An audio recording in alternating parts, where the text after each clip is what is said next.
Un homme a posé la question suivante au cheikh Imran Hossein.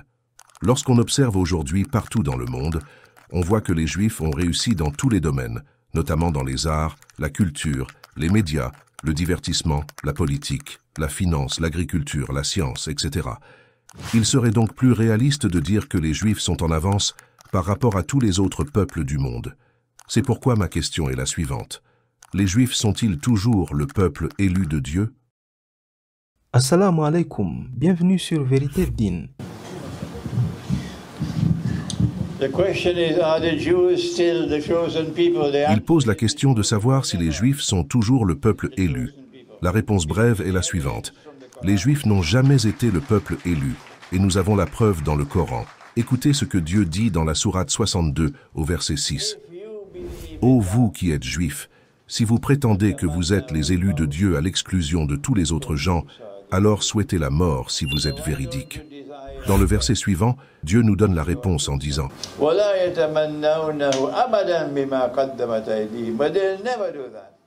Or, ils ne la souhaiteront jamais à cause de ce qu'ils ont perpétré. Dieu cependant connaît bien les injustes. »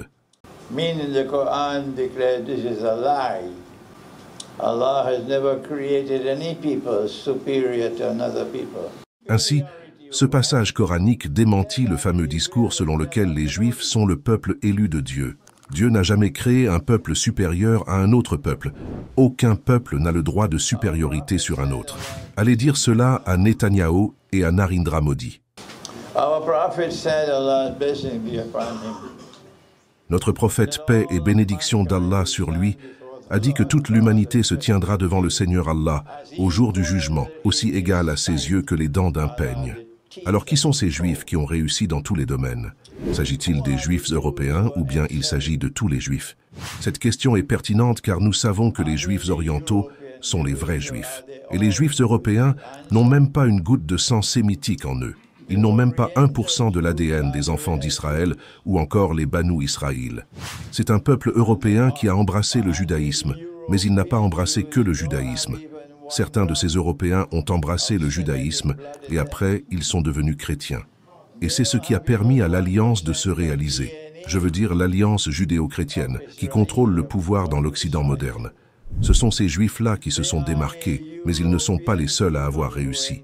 D'autres Européens et non-Européens ont également été des pionniers de cette révolution technologique et scientifique. Cette révolution n'est donc pas une révolution exclusivement juive.